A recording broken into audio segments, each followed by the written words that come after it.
আসসালামু আলাইকুম বিসমিল্লাহির রহমানির রহিম। পিতা মাতার বয়স 40 হওয়ার আগে কোন সন্তানের জন্য দোয়া করতে পারিবে না। পিতা মাতার বয়স 40 হওয়ার আগে কোনো সন্তানের জন্য দোয়া করতে পারিবে না। পিতা মাতার বয়স 40 হওয়ার আগে কোনো সন্তানের জন্য দোয়া করিতে পারিবে না। সূরা আহকাফ, সূরা আল কাফ, সূরা আল কাফ 15তম আয়াতে, সূরা আল কাফ 15তম আয়াতে, সূরা আল কাফ 15তম আয়াতে। হে মানুষ, এখানে কোনো ধর্ম ভেদাভেদ করা হয় নাই। হে মানুষ, তোমরা সাধনা করো আল্লাহকে পাওয়ার জন্য, আল্লাহর সাথে সাক্ষাতের জন্য, আল্লাহর সাথে কথা বলার জন্য। অবশ্যই সাক্ষাৎ ঘটবে, পাইয়া যাবে, কথা বলতে পারবে। সূরা ইনশিকাকের 6তম আয়াতে, আল্লাহকে যিনি পাইয়াছেন তার কাছে যাও ধর্মীয় শিক্ষার জন্য। সূরা ফুরকানের 59তম আয়াত সংখ্যায়। এই আয়াতে কি বোঝা যায়? মাদ্রাসার যে প্রিন্সিপাল আছে, মাদ্রাসার যে মুদারেস আছে, উনি কি আল্লাহকে পেয়েছেন? উনি কি আল্লাহকে পাইয়াছেন? যদি না পাইয়া থাকেন, ওনাকে জাহান্নামের চেলা বানাইয়া, ওই চেলাতে আগুন জ্বালাইয়া, ওই আগুন দিয়া জাহান্নামে উদ্বোধন করা হবে। আমি মনে প্রাণে বিশ্বাস করি আল্লাহর মনোনীত পবিত্র মহাপুরুষগণ পৃথিবীর দায়িত্বে আছে। এই আয়াতের অর্থ বাংলাদেশের কে কে আছেন? এই আয়াতের অর্থে বাংলাদেশের কে কে আছেন, অথবা পৃথিবীতে কে কে আছেন? এই আয়াতের অর্থ কি ভারতের জাকির নায়েক, দেলোয়ার হোসেন সাইদি সাহেব কি ছিলেন, বা চরমনার পীর সাহেব কি, অথবা অন্য কেউ? আল্লাহ কোরআনে বলেন, তোমাকে কে অনুমতি দিয়েছে বলার জন্য, প্রচার করার জন্য? এইটা হালাল, ওইটা হারাম, এইটা ভাঙ্গ, ওইটা ধ্বংস করো। উনি মাওলানা, উনি আল্লামা, উনি মুফতি, উনি হাফেজ, উনি হাফেজ সাহেব, উনি মাওলানা, উনি কাফের, উনি জারক সন্তান, উনি নাস্তিক। আল্লাহ কিন্তু কোরআনে ফেরাউনকেও কিন্তু কাফের বলে নাই, ফেরাউনকেও কিন্তু কাফের বলে নাই।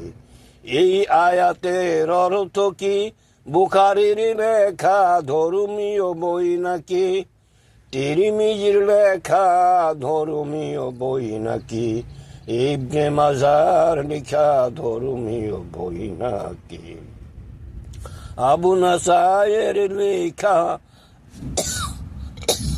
ধর্মীয় বই নাকি? আবু দাউদের লিখা ধর্মীয় বই নাকি, দারিমির লিখা ধর্মীয় বই নাকি, বাদশাহ আলমগীরের লিখা ধর্মীয় বই নাকি, ইত্যাদি ধর্মীয় বই নাকি, সূরা রাসূল ইউনূসের ৭২তম আয়াতে। আপনি আমি মুসলমান দাবি করি, আমার মুসলমানের সাক্ষীকে দিবে হাসরের মাঠে। আমি মুসলমান, আমার সাক্ষী হাসরের মাঠে কে দিবে? আমি মুসলমান, আমার সাক্ষীটাকে দিবে হাসরের মাঠে। আল্লাহ আরো বলেন, আল্লাহ আরো বলেন, আল্লাহ আরো বলেন, আল্লাহ আরো, আমি মনে প্রাণে বিশ্বাস করি আর প্রচারও করে। ফাবি আইয়ে হাদিসুম বাদাহু ইউমিনুন, হে রাসূল আপনি তাদেরকে বলুন, তারা কি কোরআন সারিয়া হাদিস পালন করিবে? তারা কি কোরআন সারিয়া হাদিস বিশ্বাস করবে? সূরা মুরসালাতের শেষের আয়াতটি। আল্লাহ মুসাকে পাঠাইয়াছিল রাসূল হওয়ার পরও ধর্মীয় শিক্ষার জন্য। খিজিরের কাছে সূরা আহকাফের ৪৪ থেকে ৮২তম আয়াত পর্যন্ত।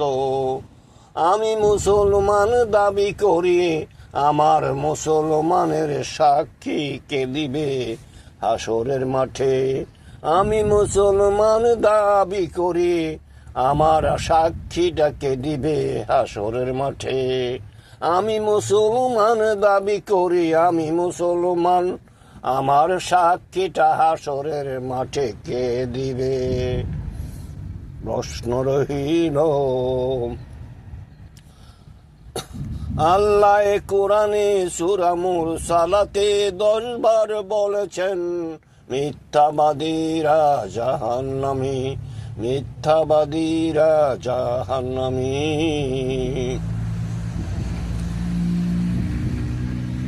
শর্ত না মানিয়া যিনি নামাজ পড়েন, শর্ত না মানিয়া যিনি প্রার্থনা করে, তাকে দ্বিগুণ থেকে ৩১ গুণ পর্যন্ত সাজা দেওয়া হবে।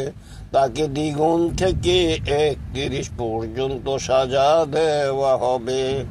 কোরআনে আল্লাহ বলেন, নামাজে কোনো সওয়াব নাই, নামাজে কোনো সওয়াব নাই, নামাজে কোনো সওয়াব নাই, নামাজে কোনো সওয়াব নাই। যিনি নামাজ পড়িয়া মিথ্যা বলেন, তাকে জাহান্নামে পাঠানো হবে। আল কোরআন, আল কোরআন। আমি ৩৩ বৎসর সাধনা করিয়া আল্লাহর সর্বশ্রেষ্ঠতম চিরবন্ধু, আল্লাহর মনোনীত সর্বশ্রেষ্ঠতম রাসূল আর শেষ নবী মুহাম্মদ আহমদকে স্বপ্নে দেখিয়াছি।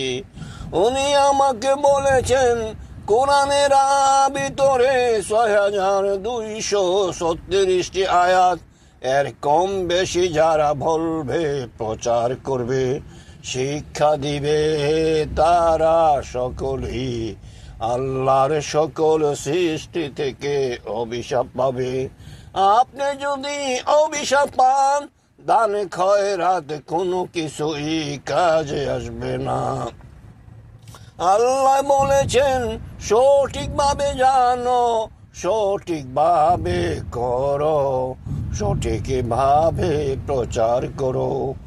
ওই বুখারীর লেখা বই না, ইবনে মাজাহ ইত্যাদি ধর্মীয় বই না।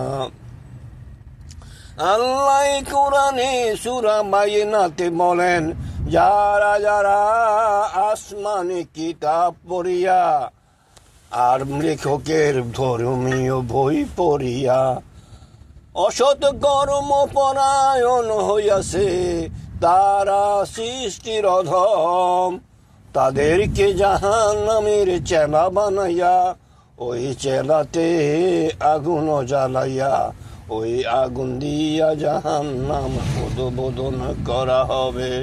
হাফেজ সুন্দরতম আল্লাহ, হাফেজ সুন্দরতম আল্লাহ, হাফেজ সুন্দরতম আল্লাহ।